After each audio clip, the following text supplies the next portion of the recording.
Guarda-chuva, chama, raio, ventos santos não crê não. Lá no céu um risco forte, na cabeça um clarão.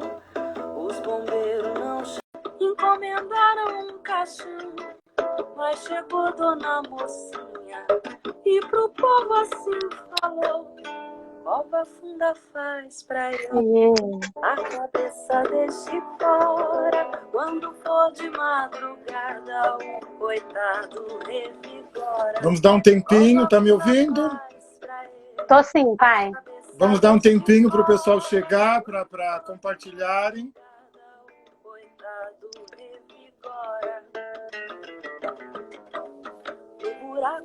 Dá uma ajeitada no look. Uma arrumada, né? Uma desamassada na roupa.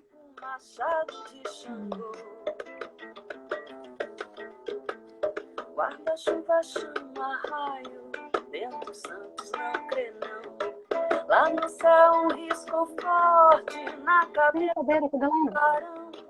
os bombeiros não chegou, encomendaram um caixão, mas chegou dona mocinha e pro povo assim falou: cova funda faz pra ele, a cabeça deixe fora. Quando for de madrugada, o coitado revigora. Cova funda faz pra ele, a cabeça deixe fora. Pega o computador que eu trago. Madrugada, o coitado revigora. No buraco do chão que sobrou, o machado de Xangô. No buraco do chão que sobrou, o machado de Xangô. No buraco do chão, o machado de Xangô. No buraco do chão que sobrou, o machado de Xangô.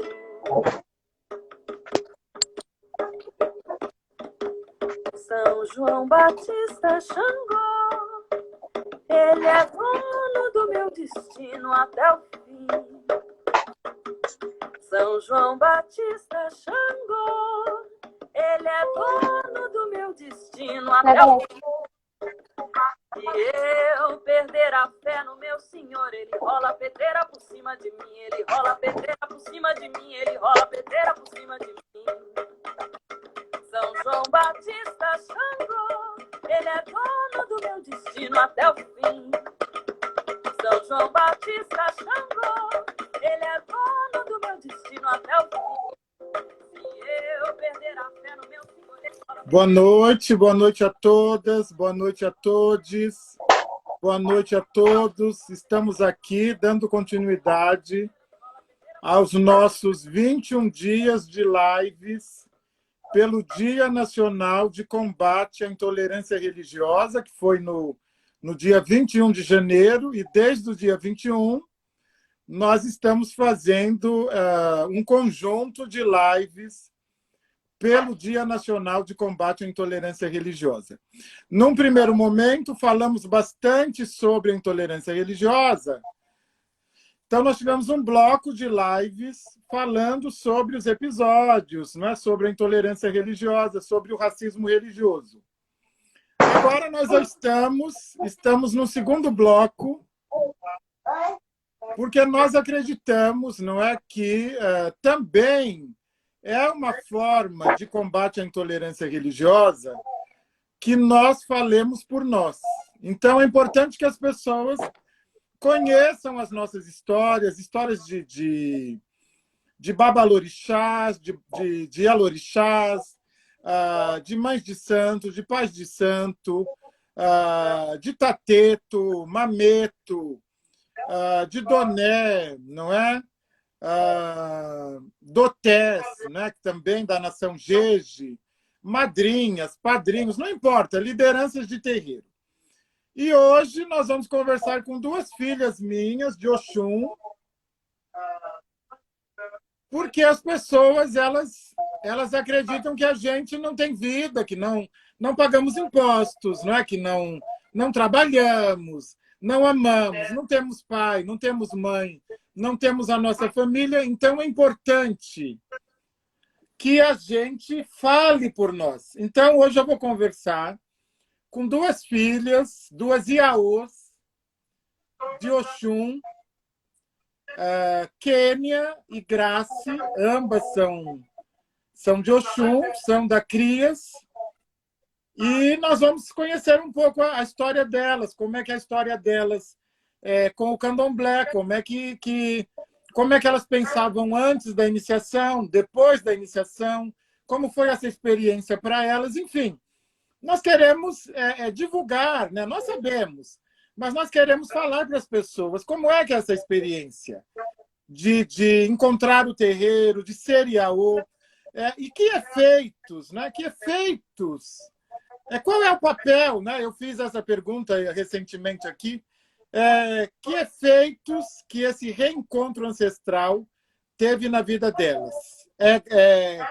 Kênia também é mãe, é fonoaudióloga, é filha, é irmã, é funcionária pública.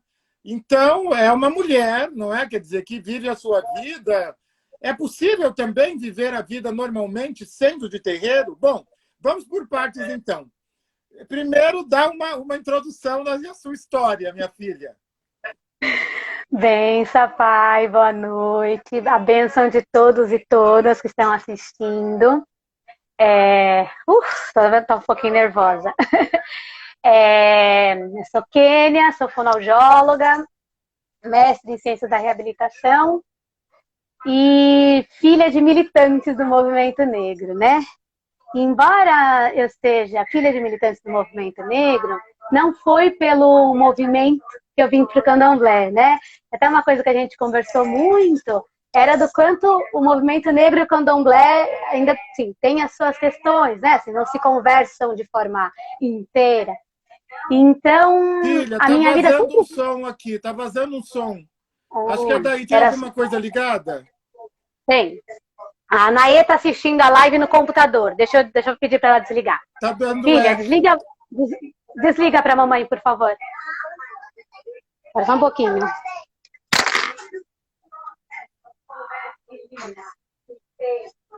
Porque tá trabalhando lá.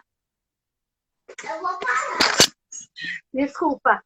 Ela ficou brava porque ela estava assistindo a live pelo computador. Tá chorando. Já ela volta. Ela falou, mamãe, você nem viu um monte de coração que eu mandei? Eu vou tirar o fone, filha. Vem pra cá. É isso, né? Ter filha do candomblé também, ela também quer participar, né? Bom, então, Bom, voltando, né? Então, assim, a questão racial, ela sempre esteve muito presente na minha vida, mas a gente pensa o quanto o preconceito religioso, né? O racismo religioso era forte, mesmo dentro da nossa casa, né? Então, até Umbanda ainda tudo bem, né? Assim, então, eu sempre fui numa casa de muito afeto, mas de muita intelectualidade, assim, né? Não era uma casa que a gente era muito voltado para a questão da religião, embora a religiosidade sempre estivesse presente, né? Assim, a ancestralidade, a conexão com a ancestralidade, sempre muito presente, mas não exatamente via candomblé. Fiquei na Umbanda há 13 anos, e aí eu saio porque eu falo assim, chega, eu quero ir para uma coisa preta, eu quero buscar algo que eu me identifique, que me preencha.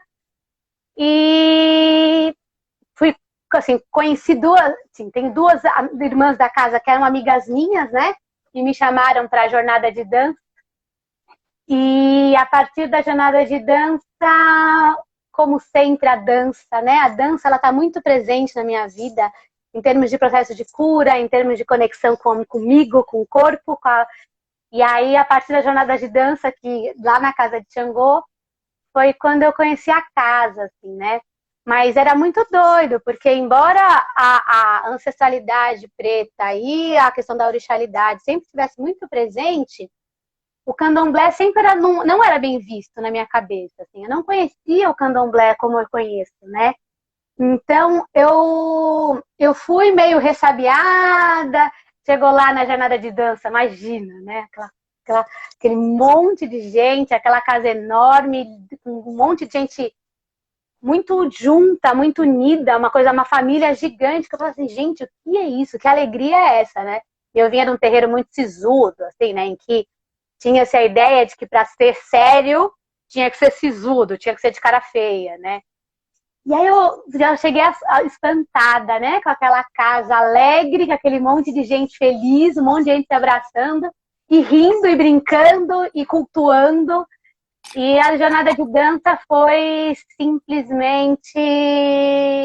Nossa, não sei, não tenho palavras, assim, né?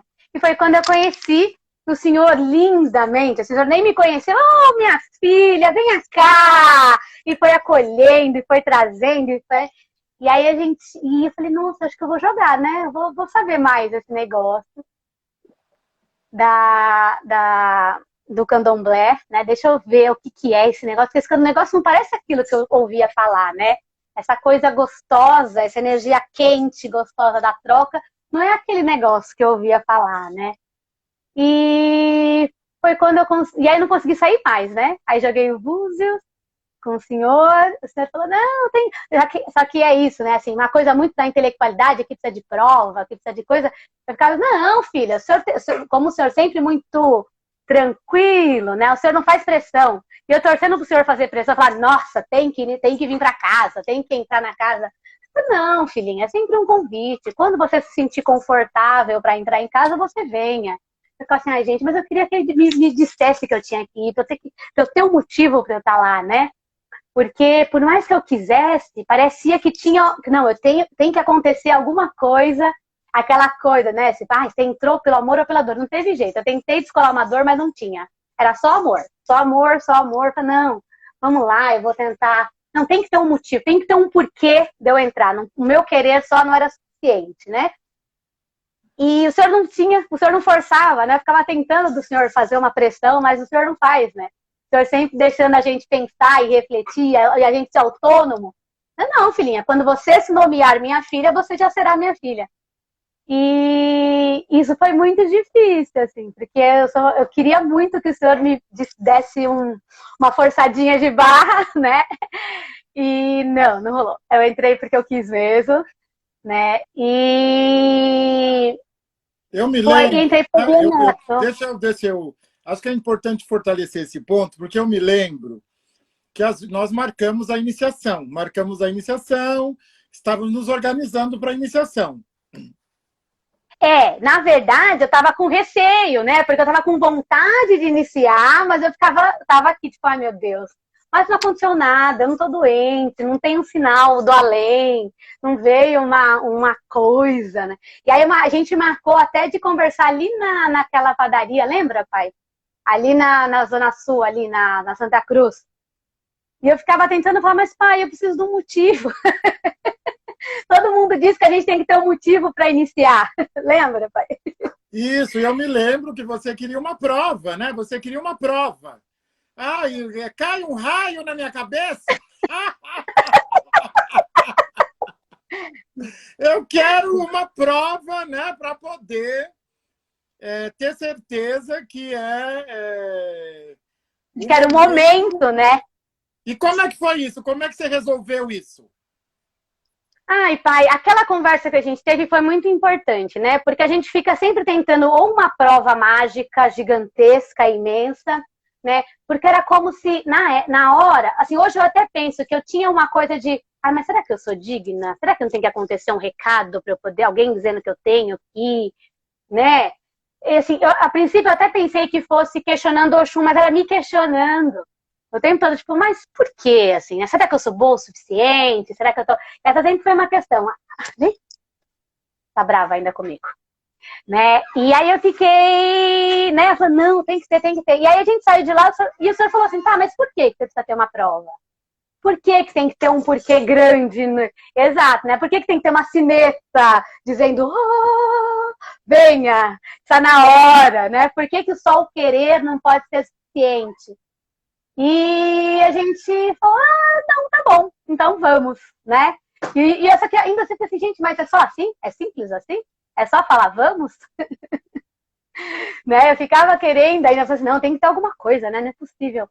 E aí a gente percebe que quando deu essa vontade, já era o orixá dizendo, né? É que a gente está tão acostumado a querer coisas mega, né? Aquela coisa da hollywoodiana, que a gente não percebe que o orixá está falando com a gente o tempo todo e que a gente precisa silenciar para escutar, né? E aí, quando eu silenciei e senti que não, eu quero. Só que era algo tão gostoso, tão natural, tão sem sofrimento, que eu ficava pensando, não, mas será que é isso mesmo? Será que não é da minha cabeça? Será que... E aí a gente percebe o quanto era assim, é o meu desejo de iniciar, o meu desejo de me conectar com o orixá é o suficiente para que eu queira me conectar com o orixá, para que eu queira fazer a iniciação, para que eu queira renascer para orixá na família Crias, né?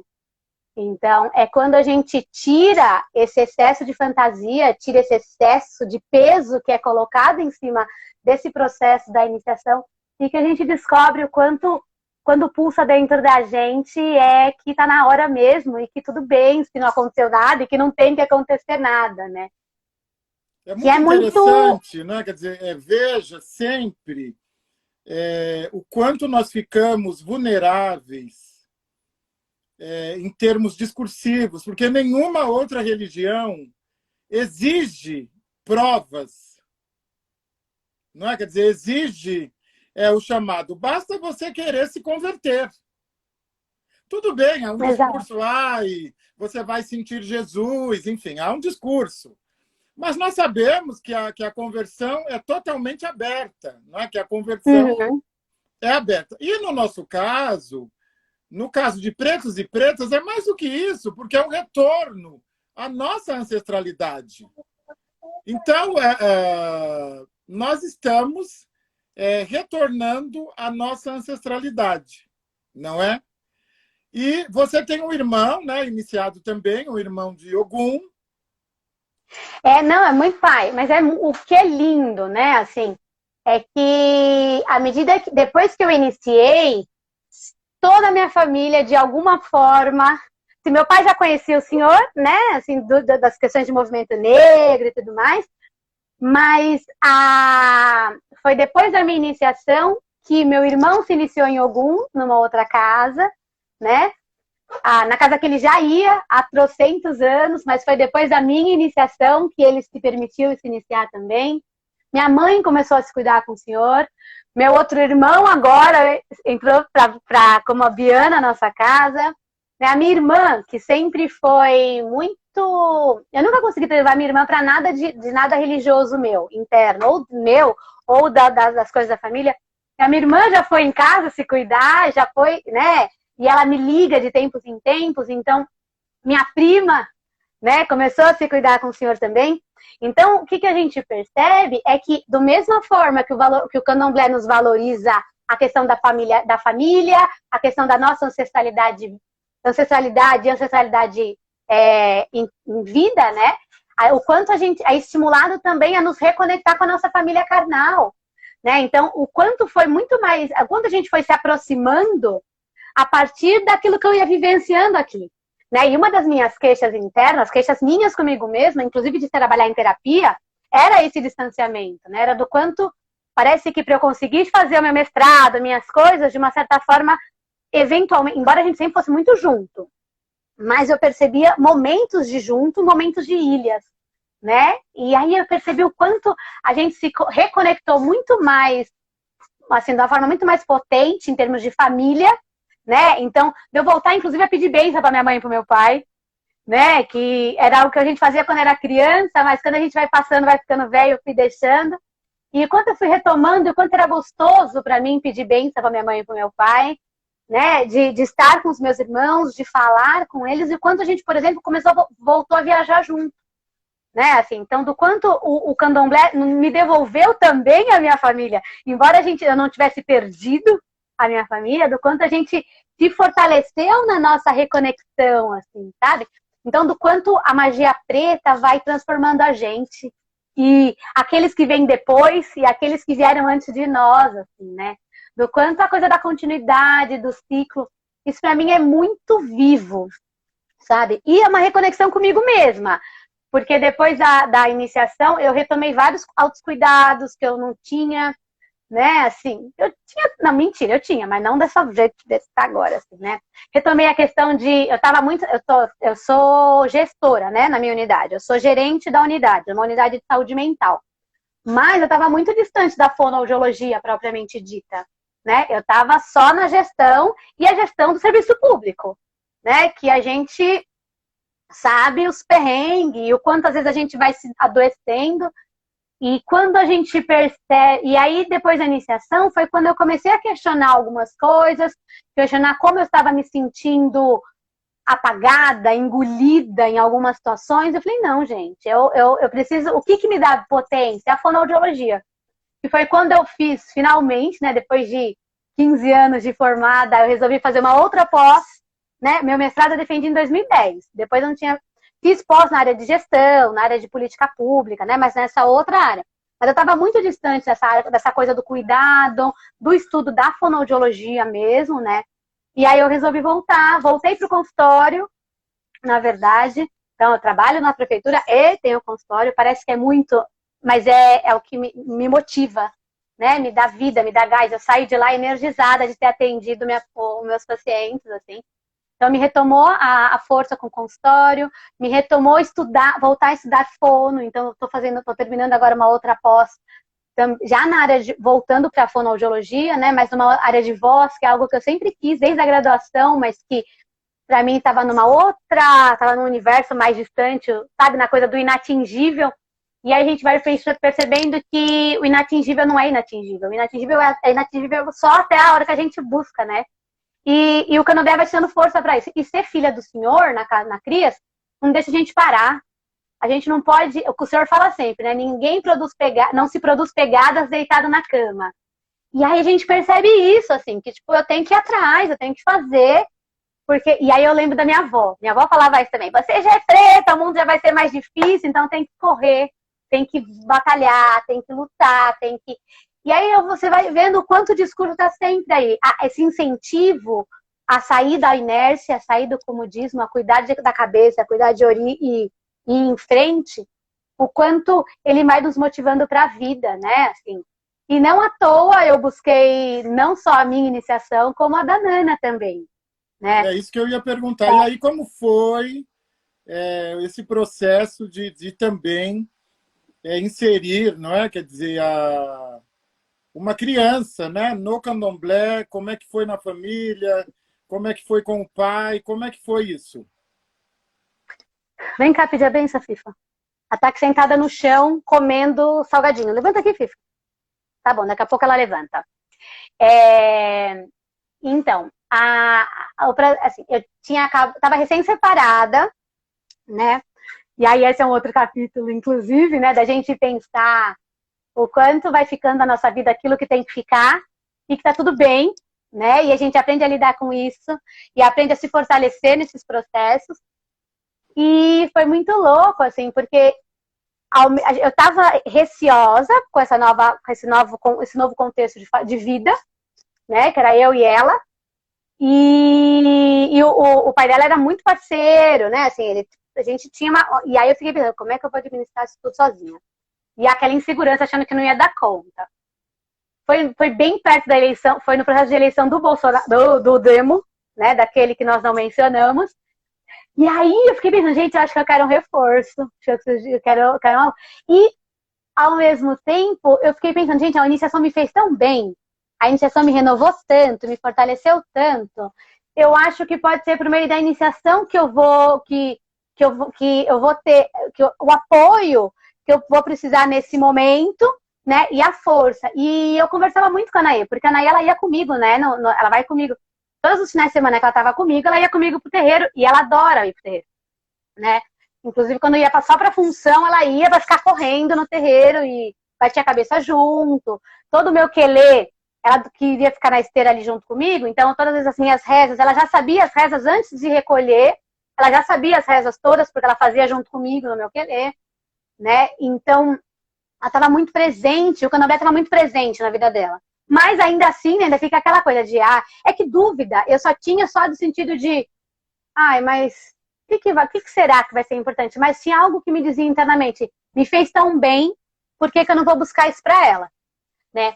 quando eu falei com a família, o pai dela, por mais que a gente tivesse, e assim, ele nunca colocou nada contra, porque ele sempre viu a gente voltando muito bem, né? Ele sempre via a gente voltando de Candomblé, às vezes cansada, lógico, né, das coisas, mas a gente sempre voltando muito bem, muito feliz. Então, pro pai dela, o pai dela falou, não, tá tudo bem. Tanto que ele foi, as 2 vezes que ele foi lá em casa, foi na iniciação dela e no ano dela, né? E ele fez questão de ir, de levar o padrinho e de estar lá, né? Porque ele percebeu o quanto a gente é conectado com a nossa ancestralidade por meio do Candomblé e o quanto faz bem, assim, o quanto fazia bem pra gente.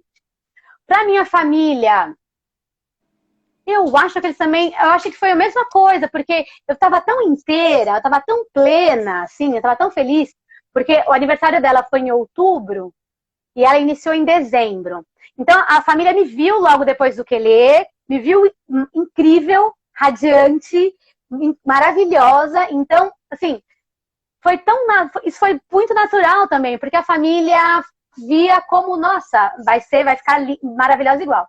E aí foi muito legal, porque eu fiquei pensando, nossa, e o cabelo, né? Que tem aquela coisa de, vai raspar o cabelo, não sei o quê. Uma coisa sou eu querer raspar, outra coisa da menina.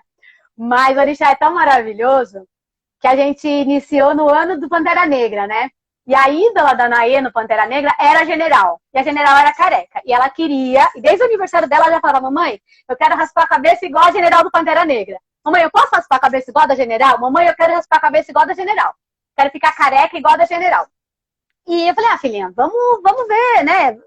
Na verdade, eu ainda não tinha exatamente essa coisa da iniciação, né, naquele momento do filme, mas ela me pedia. Tanto que quando a gente recolheu, e aí foi lindo, vem cá, filhota. Peraí, deixa eu tirar o fone só pra ela pedir a benção. Vem aqui no cantinho pra aparecer melhor, você tá toda... Quis colocar roupa de axé? Então, aparece, né, filha? Ô, meu amor, cabeçile. Hoje é quarta-feira, cabeçile. Né? Então, o senhor me escuta assim, pai, sem o fone? Escuto bem. Então, eu vou deixar um pouquinho sem fone para ela poder ouvir também, né? E aí, quando a gente estava recolhido, primeiro aquele barco só de criança, né? 5 crianças, as 5 mães, e foi tão incrível, porque eram minhas 5 irmãs, assim, era a mãe Raine, né? E mais 4 irmãs, todas iniciadas em orixá, e as suas crianças, e o quanto a gente se aproximou. Tinha mães que eu nunca tinha tido contato, né? Assim, lá na casa mesmo, porque a casa é grande, a gente não consegue ter intimidade com todo mundo. Mas do quanto foi importante as trocas que a gente teve lá dentro. A Anaí era mais velha, né? E de todo o cuidado que o senhor teve, de falar, olha, levem coisas que as crianças vão gostar de mexer, né? E foi legal porque eu tinha um monte de livro de orixá, né? Eu levei os livros, aí a gente contava as histórias entre as crianças. Então foi tão incrível. A Anaí era mais velha e era como se ela já sabia as rezas. Então, era legal que as crianças iam de uma certa forma também, iam sentindo aquela coisa gostosa. A Anaí pediu para eu mostrar os livros.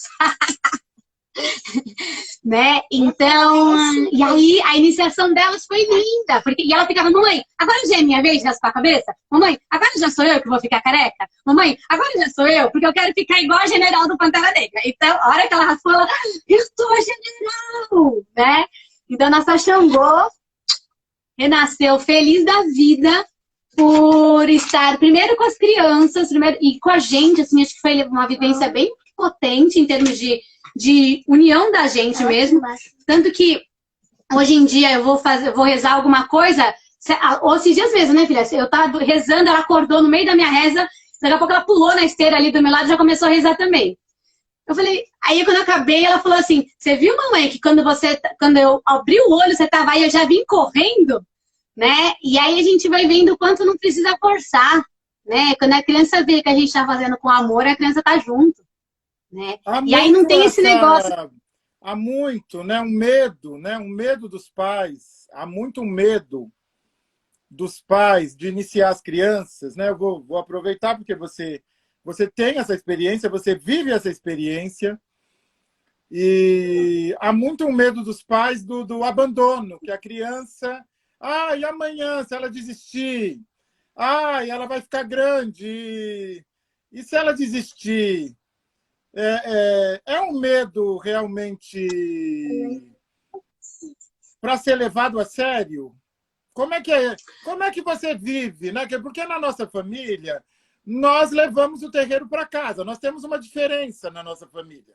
Não é? Quer dizer, nós temos um jeito de ser de axé 24 horas.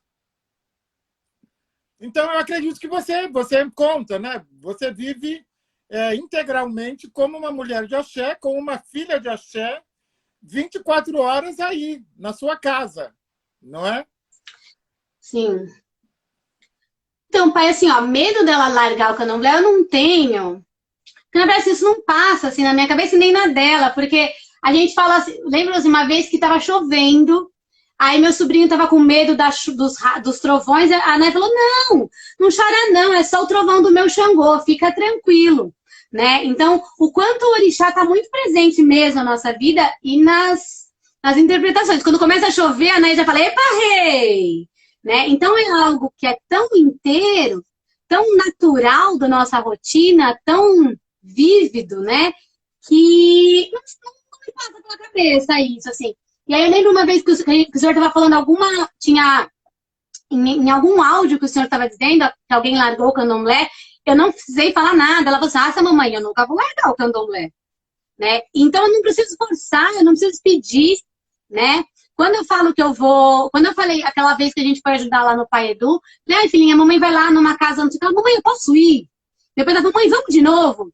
Tanto que depois a gente tentou ir, o carro deu ruim, a gente não conseguiu chegar. Ela ficou chorando no carro porque ela queria ter ido para a festa, né? Então, do quanto a gente não é, assim, não passa na minha cabeça, e não passa na cabeça, assim, e não passa na minha cabeça que ela não queira também. Porque ela vê que a gente fica bem. Por exemplo, ela começou na escola agora, né? Na escola presencial uma vez na semana. Ela falou, mamãe, eu posso levar meu fio do Xangô na mochila? Porque se eu ficar com medo, eu vou lá conversar com ele, né? Então é isso, assim, o orixá tá o tempo todo, mamãe, né? Oi? Vê que na escola não tem armário. Na escola não tem armário para deixar a mochila, né? Então você não vai levar o fio do Xangô para não sumir, né? Não, mãe, mas a gente fica de guarda, assim. Né? E aí, e é isso, assim, então, ela quer trazer o fio, às vezes ela tá com medo de alguma coisa, ela mesma vai lá pegar, ela vai pegar no saquinho de fiozinhos dela e põe, né? Então, o axé tá muito presente, assim, tanto que quando a gente tava fazendo o ofó, né, os 21 dias, ela tava fazendo junto, eu não obrigava a comer a pimenta, e nem o ouvi, mas ela me via comendo, ela queria comer também. Aí teve uma vez que caiu uma pimentinha, ela pegou lá, nossa mãe, minha boca tá enchendo de axé, né? Então até ressignificar o ardor da pimenta para ela já foi encher de axé, né? Assim, então do quanto...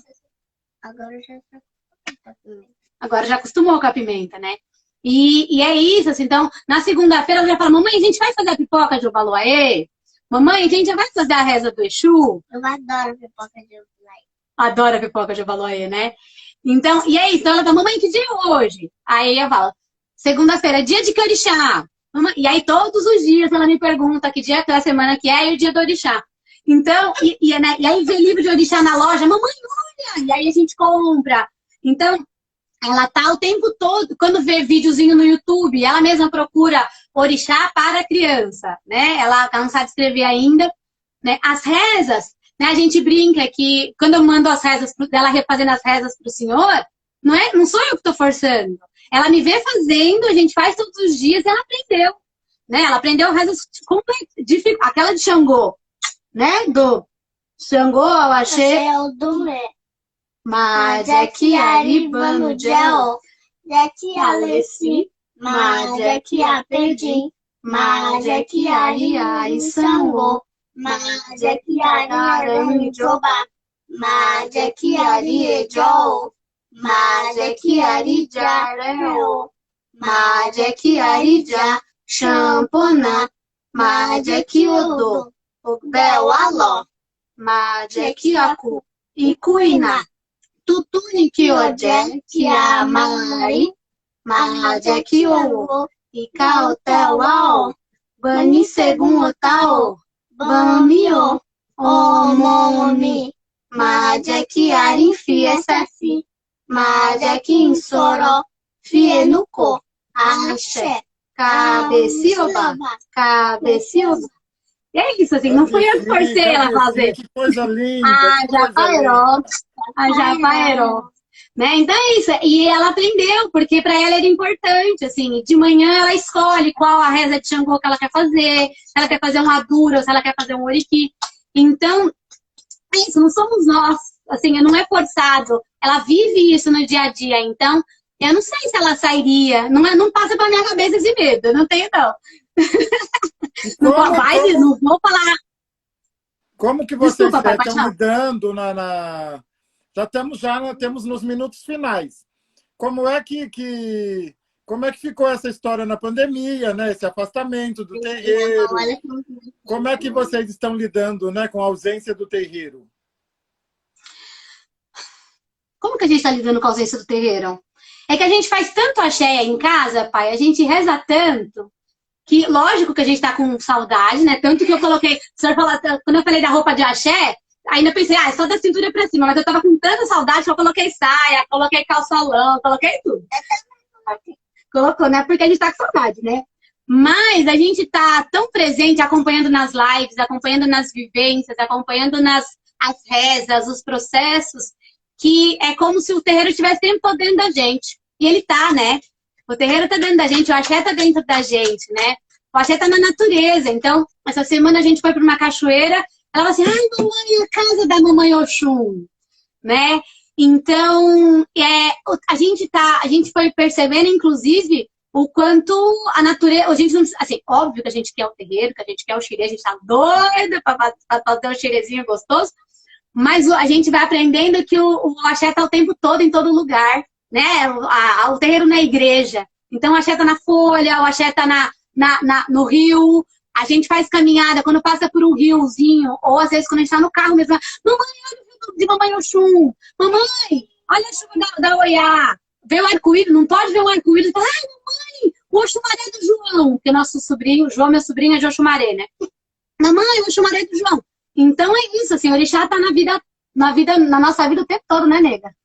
Então, e aí acho que isso acaba, não que supre, não supre porque a gente quer ainda a tabaca, a gente quer o xirê, a gente quer isso tudo, mas isso vai acolhendo nesse momento de distanciamento, né? E vai a gente dar conta, né? Óbvio, se tiver uma funçãozinha, a gente tá lá, porque a gente gosta, né? Mas a gente vai vivendo esse gosto do axé na vida da gente. Maravilha, filha, maravilha. Muito obrigado.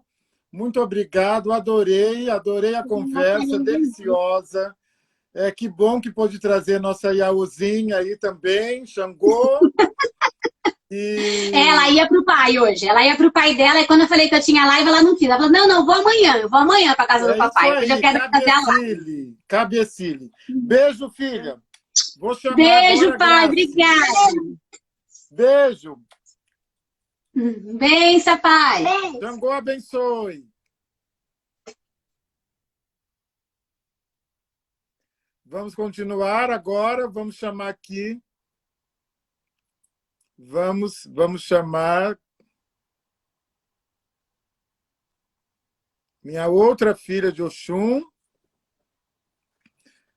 Linda, não é linda? Que lindo, não é? Quer dizer, as pessoas realmente precisam saber. Oi, minha filha, como vai? Oi, Pai Wilson. Boa noite a todos. Tudo bom? Xangô abençoe, Xangô abençoe. E você estava nos acompanhando, não é? Sim. E aí, já vamos direto ao assunto. E queria que você nos contasse um pouquinho, né? Quer dizer, da sua história, como é que você encontra o candomblé, depois, não é? Como é que você chega até a Crias, e o que é essa experiência, né? Essa experiência candomblé, Crias, Oxum, ser Oxum, tem sido para você. É isso que a gente quer. Nós falaremos por nós queremos que as pessoas nos conheçam. Sim. Eu sou Gracineia, Graça de Oxum. Eu tenho 47 anos e sou formada em História.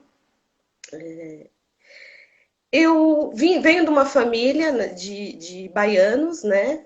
Minha família é do sul da Bahia, e eles vieram para São Paulo naquela migração da década de 50, 60. Então, aquela história de que vinha arranjava emprego, arranjava uma casa e depois trazia o restante da família. E lá na Bahia, eles eram camponeses, trabalhavam nas roças de cacau e trabalhavam nas casas de farinha. E eu tenho alguns relatos, assim, não são muito precisos, porque é coisas que eu via quando criança, que lá na Bahia eles já tinham alguns contatos, né, principalmente com banda. E recentemente minha mãe falou que ela chegava em alguns candomblés, mas eles iam nos candomblés lá na Bahia para comer mesmo. Porque ela até me perguntou, na casa que você vai, tem comida? Eu falei, sim, mãe, tem bastante, inclusive. Ela falou, porque lá na Bahia a gente ia, andava muito, ia, mas ia para comer. Eu falei, eu sei, mãe. E aí, essa família, minha família chega, tal, e se estabelece aqui em São Paulo, na zona leste de São Paulo, onde eu nasci, inclusive. E a partir daí, a minha família passa a trabalhar na construção civil, em empresas, casas de família e tal. No final, no começo da década de 80, no final da década de 70, começo de 80, eu tinha uma tia que tinha uma doença que ninguém descobriu o que era. Né? A famosa doença que ninguém sabe o que é, que nenhum médico descobre e que fica internada, e ela chegou a ter até assim, suspeita de que ela tinha algum tumor cerebral, porque ela passava muito mal, ela tinha dores de cabeça terríveis e tal, e minha mãe fez uma promessa. Fez uma promessa para que se ela se curasse, que levaria na Bahia, para que ela fosse lá no santo de devoção, na igreja da cidade deles, né, delas, para pagar a promessa. Ela se curou e aí foi no ano de 1980 nós fomos para a Bahia. Chegando na Bahia, a minha tia foi pagar a promessa na igreja, mas ela foi passar por um outro processo, que eu não sei dizer, porque eu tinha 7 anos de idade, eu acompanhei todo o processo, mas eu não sei também com muita precisão, que foi um processo que eu acredito hoje que ou foi uma camarinha ou foi um bori. Alguma das duas coisas aconteceu com ela lá. Porque ela ficou vários dias sumida. A gente passeando pela cidade, conhecendo tudo, e ela desaparecida. Ninguém sabia da notícia dela, assim, pra mim, né, que era criança. E aí depois acabei indo no local onde ela estava e participei de algumas coisas, mas eu não tenho essa precisão da lembrança do que aconteceu naquele dia. Depois, quando a gente volta para São Paulo, a minha tia começou a manifestar os encantados, as entidades em casa. Então, as primeiras entidades que ela começou a manifestar foram as crianças, né, os herês. A gente estava na sala, ou no quarto, em qualquer lugar, na cozinha, de repente, lá vai minha tia, tá virada no herê. Aí, né, era aquela comoção, para tudo, todo mundo ia ouvir o que tinha para dizer, não sei o que e tal. Mas só que em casa já não estava dando mais certo. O que acontece? Ela começou a frequentar alguns centros de Umbanda, lá em São Paulo, na Zona Leste, e tinha um em específico que eu gostava muito, porque ele era grande, era no fundo da casa do pai e da mãe, né, da casa, e eu ia porque era muito bom, era muito grande, a gente ganhava muito presente, tinha muita comida, né, para uma criança. As festas de Cosme, Cosme e Damião, aquelas festas suntuosas que você sai tombando de tanta doce, né? Ela ficou um tempo. E eu participava de todo esse processo, porque eu era a neta, a sobrinha mais velha, então onde eles iam, eu estava atrás. E eu adorava, amava, amava. E eu ficava muito triste porque todo mundo dizia que eu não ia, que não era meu caminho. Era uma choradeira danada, porque não é para você, não é para você, não sei o quê. Depois disso, minha tia acabou saindo dessa casa, eu não me lembro bem por quê, mas ela acabou saindo e foi para as outras casas. Foi indo para outras casas, eu acabei ia junto e tal. Mas aí ela deixou. Simplesmente aquela coisa, não vai um dia, não vai 2, não vai um mês, não vai mais. Deixou de ir, a vida continuou, minha mãe continuou fazendo festas de Cosme em casa. Então, todo ano tinha festa, que era uma promessa da minha mãe, que também, tipo, não fez 1 ano, não fez 2, não fez mais.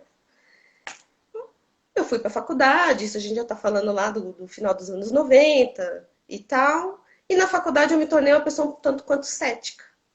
Porque a faculdade é de história, então você tem contatos com filósofos, com pensadores, e aí, para mim, nada mais. Não fazia sentido, mais nada disso. Umbanda, candomblé. Na verdade, eu nem sabia que existia candomblé, pra falar a verdade para o senhor, eu só conhecia a Umbanda. E para mim aquilo lá já não fazia mais sentido nenhum, porque eu estava lendo Gramsci, eu estava lendo Foucault, estava lendo outras coisas, então não, não é para mim, né? Aquela coisa bem, não, muito obrigada, não quero.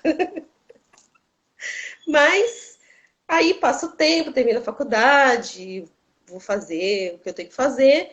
Eu comecei a sentir que precisava de alguma coisa, né? Aquela vida não era aquilo, aquele ceticismo não era meu. Faltava algo. E aí eu comecei a fazer dança. Fui dançar. Comecei a fazer dança cigana e a dança cigana despertou em mim algo que até então eu não conhecia em mim, que era o sagrado feminino. Eu não conhecia. Eu sempre fui uma mulher muito assim, como é que eu posso dizer para o senhor? Eu ia, Austera. Austera. austera, mas eu ia e chegava num ponto eu parava. Eu parava e achava que aquilo ali não dava, eu não consigo passar dali. Um certo ponto isso tem a ver também com o racismo, porque o racismo tem um pouco disso, né? Ele dá um limite pra gente, ele diz, até aqui você pode, aqui não vai mais. E eu abracei um pouco isso. Então eu ia, chegava ali, eu não me permitia ir mais. Eu não permitia seguir adiante. E essa dança, ela despertou em mim que eu poderia ir adiante. É algo que eu precisava mais. Só que também parou ali. Aí eu acabei indo para a Wicca. Na Wicca eu conheci algumas coisas, mas eu não gostei, não me identifiquei, né? Não era muito quadrado para mim aquilo ali de ficar escrevendo, fazendo diário, uma coisa que eu nunca gostei. Então, né, nesse ponto não deu certo para mim. E eu aí fui conhecer o xamanismo, porque eu sou super curiosa, eu queria saber o que é. Mas o que acontece? O xamanismo me jogou para onde? As religiões de matriz africana. Não era lá meu lugar, mas eu conheci essa pessoa da Wicca, depois eu fui para o xamanismo, depois ela me revelou, né, nesse período, que ela era Yalorixá. E que estava afastada, mas que precisava voltar para o candomblé, porque era uma necessidade dela. Aí eu fiquei curiosa, né? Falei, bom, nunca ouvi falar de muita coisa do candomblé, mas vamos ver, né? Fui jogar. Até então eu era de Inhansã no jogo, né? Eu falei, Inhansã, legal, é aquela, né? Que é mulher búfalo, não sei o quê, do raio. Gostei, quero, vamos. Aí fui. Comecei a frequentar com a Bian, fiquei 2 anos no Abianato, a primeira vez. Só que não deu certo, porque era muito longe também, era 3 horas da minha casa. Eu atravessava São Paulo, saía da Zona Leste, ia para o extremo da Zona Sul, e era 3 horas para ir, 3 horas para voltar. Ela acabou saindo de lá, largando de novo. E aí eu falei, então tá bom, vou ficar aqui, uma hora que aparecer alguma coisa eu vou atrás. Aí ela mudou para Mogi. Ela muda para Mogi e me convida para uma festa de Exu. E eu fui. Eu e o meu companheiro, o Reginaldo de Xangô, nós fomos. Né? Até então ele era Bian também. Na verdade, não era nem a Bian, ele ia de curioso também. E eu já tinha sido a Bian, mas naquele momento eu só era curiosa também. E o ano seguinte, em 2011, no ano seguinte, em 2012, faleceu o pai José Carlos de Boalamo, lá do Axé e Boalamo, que era o iniciador dela. E ela nos chamou dizendo que como a gente tinha participado da casa, de uma certa forma, que a gente ia fazer não era um axexê, mas era uma homenagem, né, a ele, por conta de ser o iniciador dela. Aí nós fomos, começo de 2012, se eu não estou enganada, das datas. E aí, a partir daí eu fiquei com a Bian, né, e aí para valer agora, a Bian já com vistas à iniciação. Mas para mim a iniciação era uma coisa que ia acontecer lá longe, que não tinha nem data, que talvez nem acontecesse. Passou 2012, chegou 2013, um dia ela fala para mim, você quer se iniciar? Quero, né? Quero sim, quero me iniciar. Então vai ficar para novembro do final do ano, que era 2013. Falei, tudo bem. Então ficou para novembro de 2013. A partir daí, pai, eu fiquei totalmente focada na iniciação. Eu estava afastada do serviço, né, do trabalho, por conta de doença. Eu estava de licença, eu falei, então vamos embora, é agora. E eu foquei toda a minha vida na iniciação em Oxum. Toda a minha vida, toda ela. Tudo que eu fiz, a partir do momento que ela disse que era em novembro, foi visando essa iniciação. Vendo a mãe Janaína falar ontem, a mesma coisa. Eu não fui por dor. Eu fui por um desejo enorme de ser Oxum, de me iniciar em Oxum. Eu fui para o Roncó como uma criança mesmo. Aquele era o útero e eu era criança. E eu vou dizer que foi a melhor experiência da minha vida. Os melhores 21 dias de toda a minha existência. Foi aqueles 21 dias de iniciação. Mas eu posso dizer para o senhor que ali eu ainda não sabia o que era ser de candomblé, mesmo iniciada, mesmo tendo tido 4 anos de abianato, eu não sabia. Eu não sabia nem sequer o que era Oxum. Após a saída da casa, né, por N problemas, N questões, eu fiquei um tempo bastante magoada, digamos assim. Então, aquela mágoa enorme pela saída. E eu tinha decidido que eu, de novo, não quero mais. Se for para ser assim, se for nesses termos de opressão, de más palavras, eu não quero mais. E aí, um belo dia, mexendo na internet, sem nada para fazer assim, eu achei uma página chamada Candomblé Pesquisa. Isso eu já tinha dito pro Reginaldo que eu ia desistir. Já tinha batido o martelo para ele. Falei, ó, não quero mais. Ele falava para mim, não, eu vou achar uma casa. Eu dizia, tá, tudo bem, mas eu não quero mais. Eu achei a página. E aí comecei a ler. E o primeiro texto que eu li do senhor foi aquele sobre o pé de dança. Sobre flexibilidade do corpo. Foi aquele meu primeiro texto que eu li. E eu falei, nossa, é isso. Passou o tempo, né? Continuei lendo, continuei curiosa, continuei buscando mais leituras do senhor. Via suas... O senhor já tinha esse viés muito forte da militância. Eu vi o senhor desconstruindo as pessoas lá, né? Algumas falas muito pesadas, muito rancorosas, o senhor desconstruía. E aquilo vinha direto para mim, porque eu era rancorosa naquele momento. Então eu via aquelas falas, e aquilo me desconstruía também, porque era meu rancor ali que eu estava vendo. Então era gente falando que não queria saber de candomblé, que candomblé era isso, é por isso que o candomblé não vai para frente, é por isso que vai acabar. E eu vi o senhor dizendo lá, não é bem assim, presta atenção nisso, olha para aquilo, é por causa... O senhor explicava as coisas. E eu falava, é isso que eu quero, é desse jeito que eu quero. E aí um belo dia, surgiu um curso de Yorubá, eu falei, agora é a minha chance. Eu vou fazer esse curso. E fui.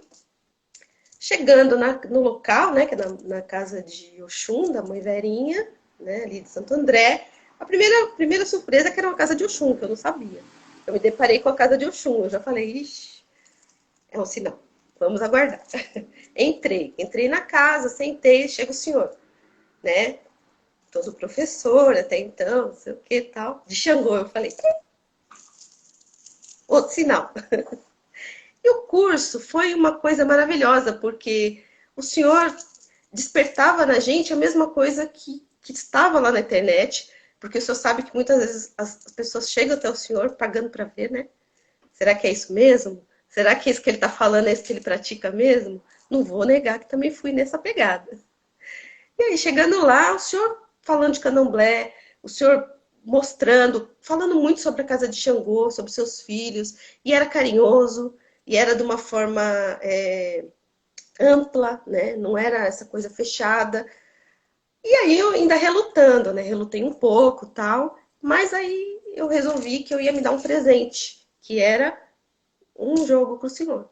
E fui no dia do meu aniversário, um dia depois, o senhor estava recolhendo o segundo barco, foi 5 de julho, acho que de 2015.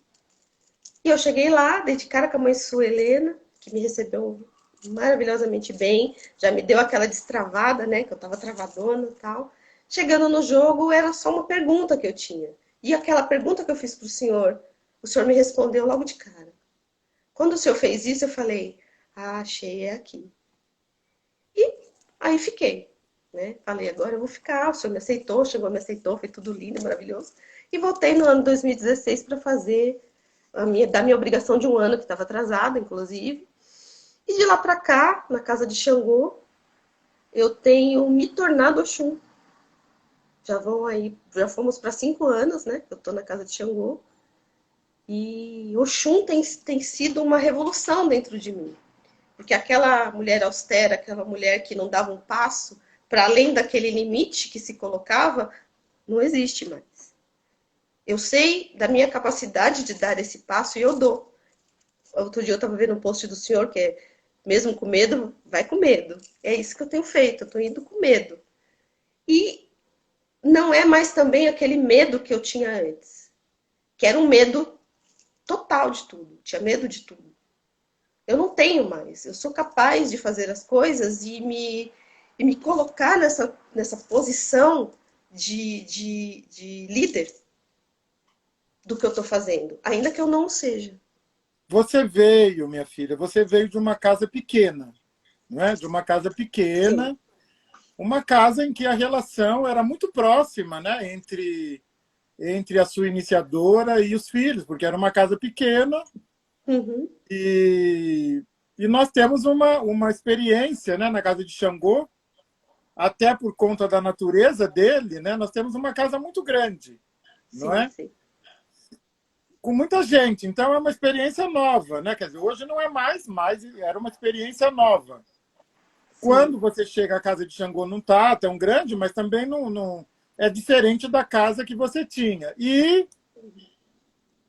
também você tem uma experiência comigo, né? Quer dizer, porque eu sou um babalorixá que coloca 48 horas dentro de 24, né? Quer dizer, Sim. eu sou uma pessoa pública, né? Quer dizer, eu sou ativista, eu sou produtor, escritor. Enfim, como é que é isso, né? Quer dizer, isso em alguma medida para você foi assustador? Em alguma medida te colocou medo? Como é que é isso na sua cabeça? O meu primeiro medo, na verdade, era falar para o senhor assim: olha, pai, eu tenho 2 anos, eu tenho 4 anos de abianato, e sou iniciada há 2, mas eu não sei quase nada. Então, esse foi o meu primeiro impacto. Mas esse primeiro impacto ele foi quebrado no dia que eu saí da festa, que eu saí da minha obrigação de um ano. Quando eu sentei aos pés do senhor para perguntar quais seriam os meus preceitos, né? Depois da obrigação. E a primeira coisa que o senhor falou antes de falar qualquer coisa foi: olha, minha filha, deixa eu lhe dizer uma coisa. Você foi muito bem feita. Quem lhe iniciou perfeitamente. Esse foi. Ali o senhor quebrou todo aquele ranço, aquela mágoa que eu carregava praticamente 2 anos. E ali eu digo que eu zerei. Quando eu zerei, eu falei, bom, agora eu zerei. Eu vou começar tudo de novo. Eu vou aprender, eu vou reaprender a ser Yaô, a ser de orixá. E o fato do senhor ser ativista, o fato do senhor ser professor, facilita muito para mim. Porque quando o senhor fala, eu compreendo bem o que o senhor está falando. Eu não tenho um impacto, por exemplo, de achar que é pessoal. Eu nunca acho que é pessoal, nunca jogo pessoal, porque eu sei como um professor age. Quando ele quer, por exemplo, ele está na sala de aula, ele sabe quem é quem ali. Ele conhece todo mundo. Ele sabe o nome de cada pessoinha ali. Se não sabe o nome, ele sabe o que cada pessoa daquela ali é capaz de produzir. Mas quando ele dá o recado, ele dá geral. Que eu sei que os alunos odeiam, né? Eles falam assim, mas eu não fiz nada. Mas a gente faz, né? Eu sou professora também, eu sei, a gente faz. E para mim isso foi ótimo. Uma coisa ótima para mim, maravilhosa, é o senhor tirar, e eu sempre gostei disso, o senhor tira o candomblé daquele aspecto que a maioria dos babalorixás, não digo a maioria, mas boa parte põe, e eu vim de uma casa assim, que é aquela coisa apenas mística. Então, o candomblé é só misticismo. Então, é aquele orixá que vai punir, aquele orixá que não tem explicação. Ah, por que é assim? Não dá para explicar. Aí, se você souber hoje, vai acontecer alguma coisa amanhã. O senhor coloca o candomblé e o orixá numa amplidão de conhecimentos que tira do orixá esse peso do misticismo. Porque o místico é o desconhecido, é aquilo que não pode ser desvendado, né? E o senhor desvenda. O senhor sempre desvendou, desde o curso de Urubá. O senhor já desvendava, e eu era só uma aluna. Eu não tinha nenhuma ligação com a casa de Xangô, com o senhor, propriamente dito, nessa questão filosófica religiosa. E o senhor já desvendava. Então, isso para mim é deslumbrante. Eu sou deslumbrada com isso. Eu tenho que deixar claro aqui que eu adoro. Eu adoro essa coisa de tirar o candomblé do misticismo e colocar ele numa gama de conhecimentos para além disso. É científico, é filosófico, é geográfico, é geológico, ele é sociológico, ele é matemático, ele é geométrico, ele é tudo isso. Ele é um conhecimento, porque se a gente, por exemplo, eu penso, se a gente chama a medicina chinesa de medicina, por que o que o negro faz, por que o candomblé, por que a religião tradicional tem que ser chamada de mística? Ela é tão medicina quanto a chinesa? Bom, vamos lá. Nós estamos nos nossos minutos finais. Você está às vésperas de tomar o seu Odum EG. Odum é ano, EG é 7. Então, você está às vésperas de tomar os seus 7 anos, de encerrar, porque, na verdade, na nossa tradição, a iniciação termina na renovação de votos de 7 anos.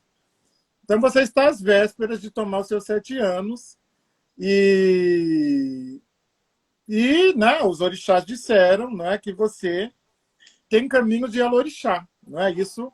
Lá em casa é revelado pelo jogo de búzios, eu que falo, mas eu sou o porta-voz, não é? Mas é revelado pelo jogo.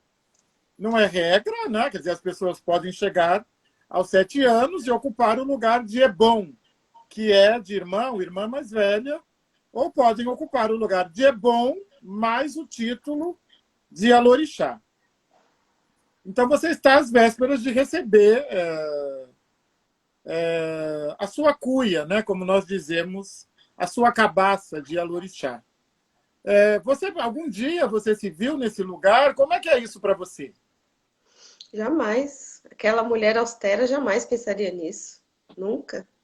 Até rejeitaria. Depois que o senhor falou, né, via jogo, foi um processo, mas hoje, para mim, é uma satisfação pensar nisso. Eu penso nisso o tempo todo. E organizo na minha mente que tipo de Alorixá eu quero ser. Eu vislumbro ser, né? Já que eu tenho, como eu disse, essa admiração pelo como o senhor trata o candomblé, como o senhor nos dá o que ele tem de melhor nas suas falas, nos seus ensinamentos, é esse tipo de Alorixá que eu quero ser. Eu acredito na quilombagem, eu acredito no coletivo, eu acredito na união em prol de um movimento que é individual, mas que coletivamente ele move toda uma engrenagem. Eu acredito nisso. Então, eu também sou professora e eu quero ser professoral com os meus filhos futuros. Eu quero que eles entendam o que eles estão fazendo lá. Eu quero que eles tenham essa mesma satisfação que eu tenho de sentar e ouvir o que o senhor tem para dizer. Então, eu quero ter esta postura. Né? E eu acredito também num candomblé político, porque eu sou uma mulher extremamente política.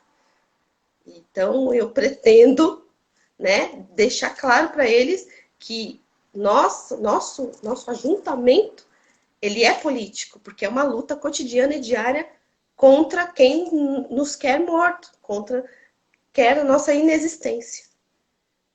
Então, hoje, eu digo para o senhor que é uma satisfação imensa e uma alegria imensa, do mesmo jeito como eu disse que eu fui para o Roncó como uma criança e planejei cada minuto, meu Odum EG, ele está sendo planejado cada minuto da minha vida, de hoje até o dia que ele acontecer.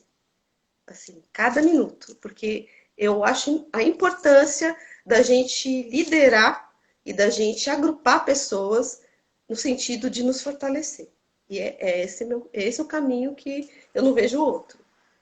E, para mim, falta e precisa urgentemente que o terreiro se torne um centro político, no sentido amplo dessa palavra, de união e de conhecimento do que nós praticamos e quem nós somos. Só assim a gente consegue barrar essa sanha devastadora que existe em cima do que nós somos, da nossa filosofia de vida e da nossa prática. Acho que é isso. Axé, axé, Oxum falando pela sua boca, coisa maravilhosa, comovente, tocante. E é isso, né? Nós aceitamos com satisfação e com alegria, porque é uma lembrança ancestral. Quando o jogo diz, olha, você tem caminho de Alorixá, é porque você escolheu, diante de Ajalamopim, uma cabeça de Alorixá. E lembrar-se garante saúde, lembrar-se garante vida longa, lembrar-se garante bons olhos de Oxum, dos orixás, de Xangô e a proteção de Exu. Muito obrigado, minha filha.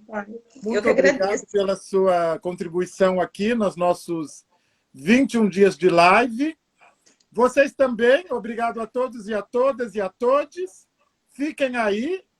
Essa live fica gravada aqui no meu IGTV. Podem rever quantas vezes vocês quiserem. Vai lá para o meu canal no YouTube, Professor Sidney de Xangô. E agora nós vamos para uma segunda live